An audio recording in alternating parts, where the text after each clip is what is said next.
What's up, guys? It's Patricia from tarantulaheaven.com, and this right here is Miss Spidey. This is a very awkward setup for this video and the next few videos because Spidey's in like the middle of her tank, so this is really the only way I can position the tank in the screen so that you guys can actually see her. So I hope she entertains you while she's in this position, because I'm afraid that I'm gonna poke my eye out on this corner of the tank.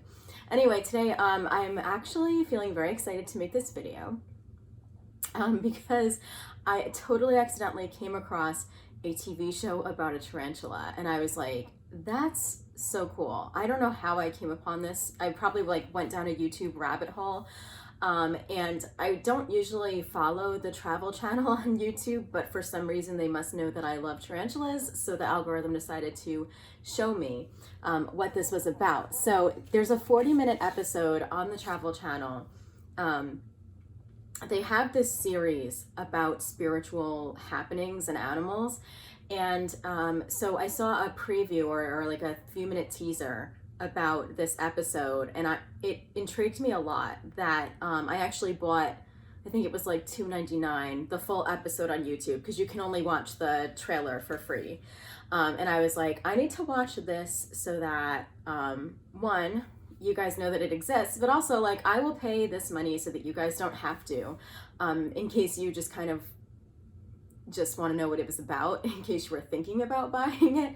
But I actually would suggest that you do watch it, just out of curiosity. I'm going to try to explain what I thought was cool about this or silly about this in a way that doesn't give too much away, in case you guys wanted to watch it. But anyway, so the story or episode is called Eight-Legged Exorcism. And that was what kind of made me want to do it or watch it, because I love horror movies. Horror movies is like, I have a very short attention span when it comes to sitting still and watching something. So unless something's incredibly suspenseful or scary, it's really, really hard for me to stay engaged. I've always been like that. So anything like horror related or like psychological or a little bit creepy, I'm totally into. I will sit through it and thoroughly enjoy it. So I wanted to check it out and see.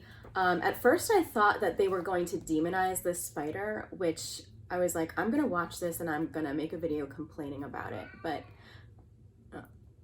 the jealous cat's probably gonna come up and yeah, she's coming. and where was I? I was actually pleasantly surprised that they didn't fully demonize the tarantula. So I will kind of touch on a few different things that I really liked about this show, Eight-Legged Exorcism. Now, the name, I don't entirely like, but I know that that's what they had to do for the show and the premise of the show. Of course, like if you don't actually watch the episode, that can give you all sorts of terrible ideas about spiders, where, you know, kind of demonizes spiders more than, you know, just as they are demonized in our culture and society. But one thing I really, really enjoyed, Ava. One thing I really enjoyed about the show is that right in the beginning, they have a caption that says, this animal and everybody was handled by professionals. So, or like was supervised by professionals. And so that is like so much better already than the way that I've seen a lot of shows do tarantula handling and stuff like that. I really like that they gave that disclaimer. And I think that's really important, that animals who usually don't get much respect in our culture are treated with respect by the shows that are kind of dispersing information about these creatures to the widespread population. So here's an interesting thing about the show. It's apparently based on a true story. So I am not sure legally if they actually have to say that and for it to be true for them to put that on there, but this apparently happened, and that's kind of the premise of this series. This show being just one in the series of like supernatural things happening to animals. One thing I really, really liked was that the spider had a name, the tarantula had a name, its name was Vincent, which is adorable. And the spider was a rose hair, which, you know, Spidey is a rose hair, so I love, love, love. One thing that I really enjoyed was that the owner of Vincent was actually a little girl who actually bonded with her dad over spiders. I think that is so awesome. One, because, you know, I don't think tarantula owners are a supported demographic in general, but especially female tarantula owners. There are stereotypes in anything that you do, but I do think that people do have an idea about girls that like this would not normally be a kid who is interested in tarantulas. So I thought that was so cool, and I was really, really happy to see the father being a wonderful father with this girl, bonding with her, encouraging her hobby, spending time with her. I think that's so important. Like, as a therapist, the therapist in me, totally separate from my interest in the actual show. I think it's so important that we see representations of men being amazing parents and being emotionally intelligent humans, because they are, and we don't give them enough credit, and we don't support them enough to actually, for those who did not grow up with knowing that that was okay, to create a society that actually supports and fosters that part that they could develop if they were so raised to be aware of that. So I thought that was so cool. As a side note, the dad is great. So it's actually the mom, which I think is a very stereotypical type of thing. The mom was the one who did not like the tarantula. However, she tolerates it, and you see in this movie a wonderful dialogue about them negotiating it. At first the mom was like, hell no, that's not coming in the house, but then the daughter and the dad were kind of like, we'll keep it in this room, we'll keep it in the tank, and then they were able to come to a nice agreement. And it is just so realistic, based on what many tarantula owners go through with either their families, roommates, partners, whatever. I'm sure you have all, some of you have dealt with that kind of thing, and so I thought that was just a very realistic depiction. Something I didn't like is that there is a scene with the dad and daughter holding the tarantula. I think this could have been another opportunity for a disclaimer. Now, they were actually handling the tarantula quite well, and it didn't look like the tarantula was in any kind of danger. As far as shows go, I think this is probably one of the most responsibly done shows, but I do think that it is very important to know that, like, you don't have to handle tarantulas if you're a tarantula owner, and especially for younger kids. I think that's a really important distinction to make, because a younger kid is likely not doing as much research as an adult about ethical treatment of tarantulas or what to do with tarantulas. I think it's really natural for a kid to want to touch their pet. It's just a natural thing that kids like to do. They get excited. But one thing I did appreciate about the touching part in the cinematography is that obviously you were able to see that the tarantula is very peaceful. It is calm, it is slow moving. And so despite the fact that the mom was kind of like freaking out about the tarantula, pretty much every scene in this show shows the spider being so chill. And so it really does kind of, I feel like, make this like subliminal message of like, you know, the show has to work very hard to make the spider dramatic. There's like not much going on at all. So I thought that was really interesting, and I actually really loved that there's this little message underneath it all that like the spider is completely innocent. And so I don't want to give away too much, but the spider remains completely innocent throughout the entire thing. Like what is it? The exorcism that happens or whatever ends up not being completely about Vincent. The dad put something in the tank that had like an evil spirit attached to it. And so while everybody's demonizing the tarantula, there's actually like a spirit attached to this thing that then influences Vincent the tarantula. And so Vincent was actually a benevolent tarantula, peaceful tarantula all along, which I think is very silly, but also just shows that like it's really hard to make these guys evil. Like, they just want to sit in their tank and do nothing. Spidey's been in that position for like days. She moved once over the last week, and it was like a big to-do on Tumblr. Everyone was like, yay, Spidey. So it's crazy. Let's see, what else did I want to point out? So they do make a comment or a little message about how the mother, because the mother freaks out about the tarantula quite a few times, and there is some sort of, there's a narrator who talks about how that mom came to fear spiders, and they talk about how it was passed down from her mother.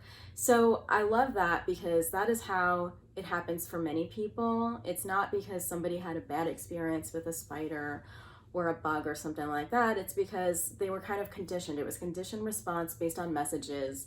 There are so many things like that in our world. So I loved that. But yeah, mom has some pretty interesting behaviors during this. Despite accepting the tarantula into her home and being like, okay, there are quite a few instances where she calls it vile and disgusting, even though Vincent is just being so innocent in his tank and enclosure. But you know, as weird things start happening to this family, and some things actually happen to the mom in the family, she starts to really blame Vincent and start to lose her crap. So that happens. I did notice a few things as far as care issues. I don't think they're like huge things, but well, let me correct that. I actually do think that they're huge things as I look down in my notes. So this one I wasn't too sure about, but there seems to be a red lamp in the cage or right around the cage. I don't know if it's a heat lamp or it's just like one of those infrared lamps, but I think that it's a good thing to say that tarantulas do not need any special lighting. They actually don't really need direct heat either. That can actually be really dangerous for them. So I think that's important to say. There's also a scene where the tarantula gets fed like over 5 crickets at once. That is not necessary. I don't think that is a good thing to do. It might have just been for like cinematography. Maybe that was also the thing with the red light. They wanted to have that red lighting on the tarantula to make it look like scary. But you shouldn't be feeding your one tarantula like over 5 crickets at once. And like they just kind of like throw them in the tank, like around the spider. The crickets were falling everywhere. So I was kind of like, that's not good. There's also a seance with Vincent in part of this, and it seems that they are lighting real candles right around his tank. And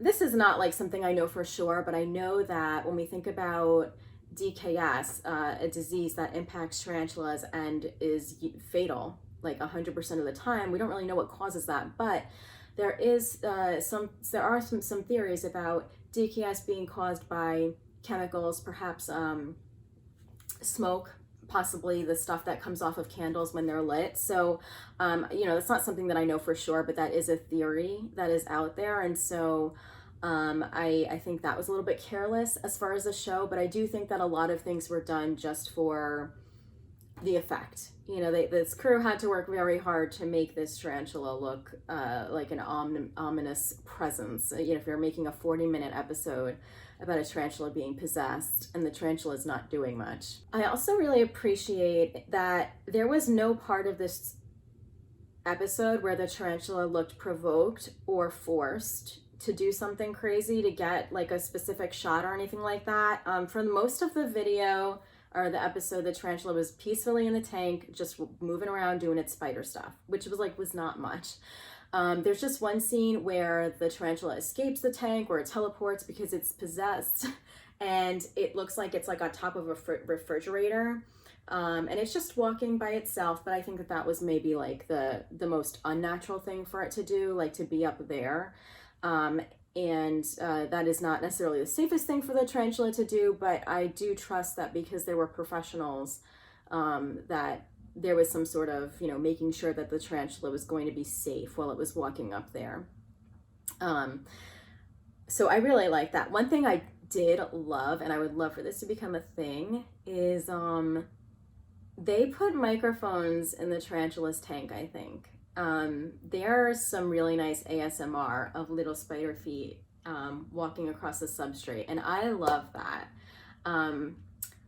That was so cool. I love ASMR anyway. It's really soothing to me. I don't watch it regularly, but like every now and then I really like to hear little things or like nails on things and stuff. So I thought that was so cool. I was like, I don't know how to do that, but I would love to make that a thing. So anyway, I don't want to give away too much. I feel like I've given away a lot, but I feel like it was all kind of like important to say.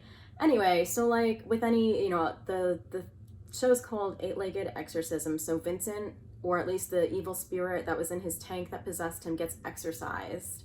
The show actually has a very interesting resolution.